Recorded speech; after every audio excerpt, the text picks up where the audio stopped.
네, 디베이트에 오신 것을 환영합니다. 오늘은 그 공감 방식의 변화라는 꽤 흥미로운 주제를 놓고 좀 깊이 있는 관점을 나눠보고자 합니다.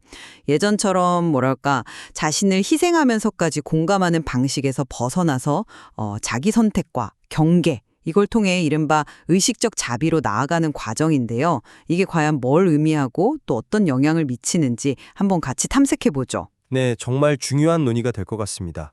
근데 이런 변화가 정말로 관계를 더 성숙하게 만들고 건강한 자기 실현으로 이끄는 그런 꼭 필요한 과정일까요?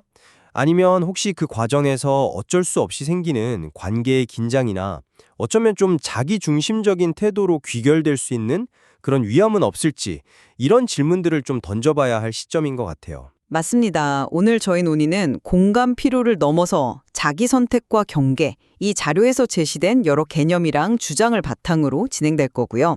저는 개인적으로 이 변화를 건강한 개별화, 그러니까 진정한 자기 자신을 찾아가고 이걸 통해서 더 깊은 관계를 맺기 위한 필수 단계다, 이렇게 보고 있습니다.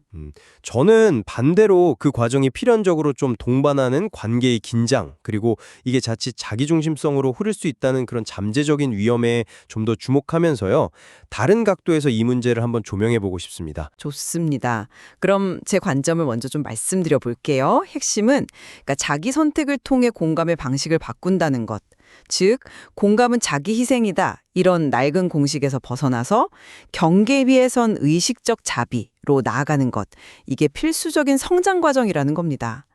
왜냐하면 이게 바로 우리도 모르게 맺어온 좀 건강하지 못한 관계 패턴, 자료에서 말하는 무의식적 계약 같은 거에서 벗어나서 진짜 나 자신과 연결되는, 그러니까 개별화, 인디비주에이션 되는 과정이기 때문이죠.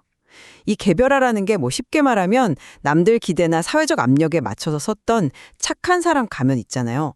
그 페르소나를 좀 인식하고 그 과정에서 억눌렀던 자기 진짜 욕구나 필요, 또 건강한 경계를 설정하는 능력, 심지어는 정당한 분노 같은 그런 생생한 에너지를 되찾는 여정이라고 할 수 있어요. 자료에서 언급된 투사회수랑 페르소나 붕괴가 바로 이런 맥락이고요. 물론 이 과정이 쉽지만은 않습니다. 아시겠지만 강한 죄책감이 따라올 수 있거든요. 나 때문에 저 사람이 힘들어지면 어쩌지? 하는 그런 대신의 죄책감. 나는 이제 어떤 모습으로 살아야 하나? 하는 정체성 죄책감. 또 내가 쓸모없으면 가치 없는 건가? 하는 존엄성 죄책감 같은 것들이죠. 근데 여기서 정말 중요한 통찰은 이 죄책감이 우리가 뭔가 잘못하고 있다는 신호가 아니라 오히려 오래된 조건화, 즉 과거의 낡은 믿음 체계가 풀리고 있다는 긍정적인 신호라는 점입니다. 이 죄책감을 피하지 않고 통과할 때 비로소 우리는 자기의 진정한 가치와 연결될 수 있거든요. 이렇게 형성된 명확한 경계의 언어, 그리고 분별력 있는 의식적 자비는 겉으로만 좋은 척하는 그런 피상적인 관계가 아니라 서로를 존중하면서 깊이 연결되는 관계의 토대가 된다는 거죠. 물론 이 과정이 성공하려면 자료에서도 언급하듯이 자기의 어두운 면까지 통합하는 그림자 통합이라든지 아니면 공감하면서도 휘둘리지 않는 공감적 분별 훈련, 또 관계를 재정립하는 명확한 기준 설정 같은 그런 노력이 필요하긴 하겠죠. 네, 말씀하신 그 개별화와 의식적 자비의 이상적인 모습에는 물론 동의합니다. 하지만 저는 그 이상이 현실에서 구현될 때 발생할 수 있는 여러 문제점들에 좀 더 집중하고 싶어요. 자기 선택이나 경계 설정을 너무 강조하는 것이 자칫 관계의 중요한 축인 상호성이라던가 타인의 감정에 대한 어떤 섬세한 배려를 약화시킬 위험은 없을까요? 이론적으로는 참 건강한 변화처럼 보이지만 실제로는 그 과정에서 발생하는 관계의 균열이나 죄책감의 무게가 상당히 클 수 있다는 점을 간과해서는 안 된다는 거죠.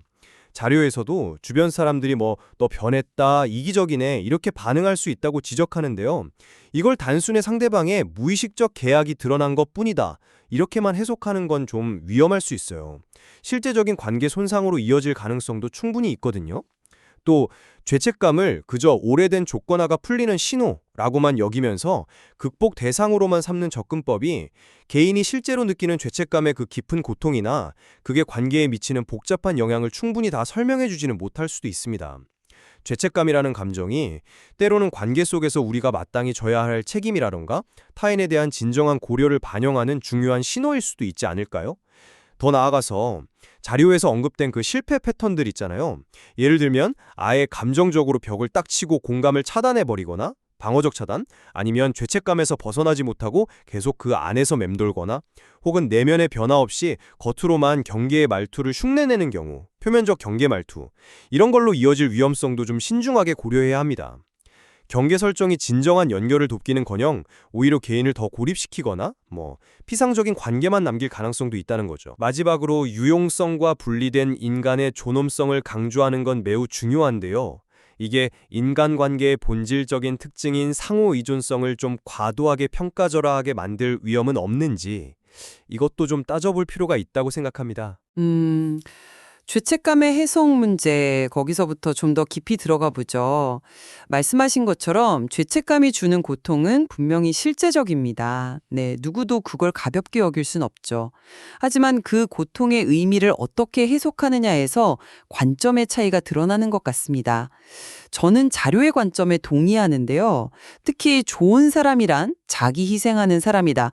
이런 오래된 믿음이 흔들릴 때 죄책감이 강하게 느껴지는 건 당연한 반응이고, 이것이 퇴보가 아니라 오히려 건강한 자기로 재편되는 과정, 즉 성장의 신호라고 보는 거죠. 자료 Q1 답변에서도 강조하듯이 이 죄책감을 통과해야만 비로소 자신의 진정한 가치와 욕구에 맞는 선택, 즉 가치 정렬이 가능해진다는 겁니다. 그래야 하면 또 지속 가능한 관계 맺음도 가능해지고요. 그 성장의 신호라는 프레임, 그게 매력적이긴 합니다만 저는 그게 좀 위험할 수도 있다고 봐요. 왜냐하면 모든 죄책감을 단순히 극복해야 할 낡은 것으로 치부해버리면 관계 속에서 실제로 발생한 상처나 내가 마땅히 져야 할 책임의 문제를 외면하거나 합리화하는 도구가 될 수도 있기 때문입니다. 특히 자료에서 말하는 그 대신의 죄책감 있잖아요. 나 때문에 저 사람이 버려졌다, 힘들어진다는 그 느낌이요. 그게 때로는 자기 변화가 타인에게 미치는 영향에 대한 정당하고 필요한 성찰의 목소리일 수도 있지 않을까요? 이걸 그저 낡은 조건화라고만 딱지 붙이는 건 글쎄요, 관계의 복잡성이나 윤리적인 차원을 너무 단순화시키는 것일 수 있다는 생각이 좀 듭니다. 그 지점, 그러니까 죄책감의 윤리적 차원까지 고려해야 한다는 말씀은 일리가 있습니다. 네. 하지만 저는 그것이 경계의 본질을 오해하는 데서 비롯될 수도 있다고 생각해요. 자료 Q2 답단에서도 나오듯이 건강한 경계는 관계를 딱 끊어버리는 차단벽이 아니라 외부의 요구와 자극 중에서 무엇을 받아들이고 무엇을 받아들이지 않을지 스스로 선택하는 선택적 막, 셀렉티브 멤브레인인 것 같아요. 마치 그 세포막처럼요. 이 분별력이 생길 때 공감은 더 이상 상대방의 문제에 같이 빠져서 허우적대거나 코디펜던시 혹은 상대의 의존성만 키우는 그런 방식이 아니라 오히려 상대방이 스스로 설 수 있도록 돕는 진정한 치유적 공감으로 기능할 수 있다는 거죠. 이것이 바로 자료에서 말하는 분별된 자비, conscious compassion의 핵심입니다.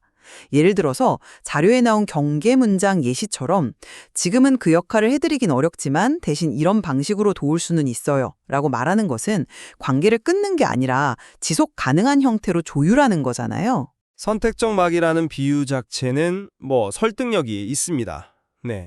하지만 이론과 현실의 간극이 문제죠.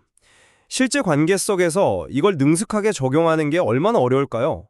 자칫 잘못하면 자료에서도 경고하는 실패 패턴처럼 그냥 방어적으로 상대를 밀어내는 차단으로 흘러가 버리거나 아니면 마음은 불편한데 겉으로만 단호한 척, 표면적인 경계 말투만 사용하는 식으로 변질될 위험이 크다고 봅니다.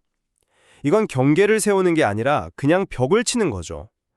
결국 이런 식의 경계 설정은 타인의 감정에 공감하는 능력 자체를 위축시키거나 관계를 깊이 없이 피상적인 수준에 머무르게 할 수 있어요.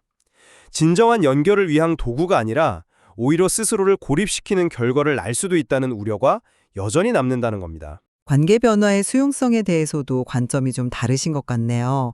저는 관계가 흔들리는 것을 무의식적 계약이 깨지면서 나타나는 과도기의 자연스러운 현상으로 봅니다. 물론 그 과정이 고통스러울 수 있죠. 하지만 이 과정을 통해서 어떤 관계를 계속 가져갈지, 어떤 관계는 재정립하거나 혹은 떠나보낼지를 결정하는 중요한 기준이 생긴다고 생각해요. 자료 Q3 답변처럼 그 핵심 기준은 상대방이 변화된 나의 경계를 존중하는가 하는 점입니다. 만약 상호 존중이 가능하다면 이 흔들림은 오히려 더 깊고 진실된 관계로 나아가는 디딤돌이 될 수 있다고 봐요. 불편하지만 필요한 과정인 거죠. 물론 어떤 관계들은 그렇게 긍정적으로 재구성될 수도 있겠죠. 하지만 과거의 그 무의식적 계약에 깊이 기대어 유지되던 모든 관계가 그렇게 이상적으로 재편될 수 있다고 기대하는 건 좀 낙관적이지 않을까요? 관계의 재구성이 실패하거나 불가능할 때 개인이 겪게 되는 소외감이나 단절의 고통 또한 우리가 외면할 수 없는 중요한 현실입니다. 모든 흔들림이 반드시 더 나은 관계로 귀결되는 것은 아니며 그 과정에서 겪는 상실감과 아픔 역시 그냥 과도기라는 말로 간단히 넘길 수 없는 무게를 지닌다고 생각합니다. 이 고통을 어떻게 다룰 것인가에 대한 논의도 좀 필요해 보입니다. 마지막으로 자기 선택과 상호성의 관계에 대한 이야기인데요. 저는 자기 선택과 셀프 중심의 개별화가 결코 이기주의와 동의어가 아니며 오히려 타인과 건강하고 지속 가능한 관계를 맺기 위한 필수적인 전제 조건이라고 생각합니다. 이것은 나만 생각하겠다는 게 아니라 나를 돌봐야 남도 제대로 돌볼 수 있다는 아주 현실적인 이야기입니다. 자료에서 제시된 죄책감 내성 루틴 3단계에서도 자기 돌봄은 이기심이 아니라 관계의 성숙에 기여한다는 점을 명확히 하고 넘어가는 부분이 있죠. 또한 진정한 통합자의 경로를 보면 자신의 민감성과 욕구를 동시에 존중할 때 비로소 공감이 소진이 아닌 상호적인 재생산을 낳는다고 설명합니다. 결국 나 자신을 먼저 존중하고 돌볼 수 있을 때 타인과도 진정으로 건강하고 성숙한 관계를 맺을 수 있다는 뜻입니다. 자기 선택의 중요성을 부정하려는 건 아닙니다. 하지만 그 과정에서 자기에 대한 집중이 지나치게 강조되다 보면 의도치 않게 자기중심성으로 기울어져서 관계의 또 다른 핵심 축인 상호성, 즉 타인의 입장을 헤아리고 때로는 나를 조절하는 능력을 약화시킬 위험이 있다는 점을 지적하고 싶습니다. 특히 자료에서 강조하는 유용성과 분리된 존엄성이라는 개념이 실제 복잡다단한 인간관계 속에서는 어떻게 작동할지에 대해서는 좀 더 면밀한 검토가 필요해 보입니다.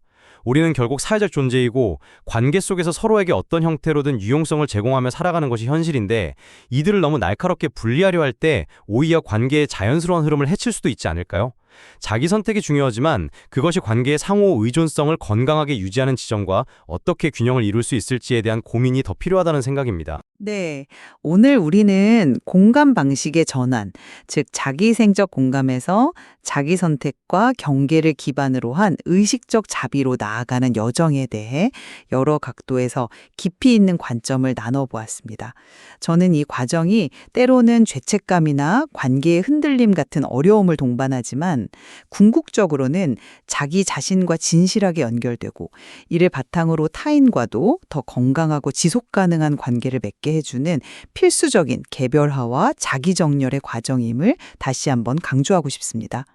분별된 자비는 결코 차가운 외면이 아니라 성숙하고 지혜로운 연결의 방식이라고 생각합니다. 저는 자기 선택과 경계 설정의 필요성과 중요성에 충분히 공감하면서도 이 전환 과정이 실제 관계에 미치는 구체적인 영향, 특히 관계의 긴장, 단절 가능성, 혹은 이것이 이기심으로 변질되거나 관계를 피상적으로 만들 수 있다는 잠재적 위험에 대해 계속해서 성찰하고 주의를 기울여야 한다는 점을 말씀드리고 싶습니다. 이론적인 이상과 실제 삶에서의 적용 사이에는 분명 간극이 존재하며 그 간극을 섬세하게 인식하고 탐색하는 것이 중요하다고 봅니다. 네, 맞습니다.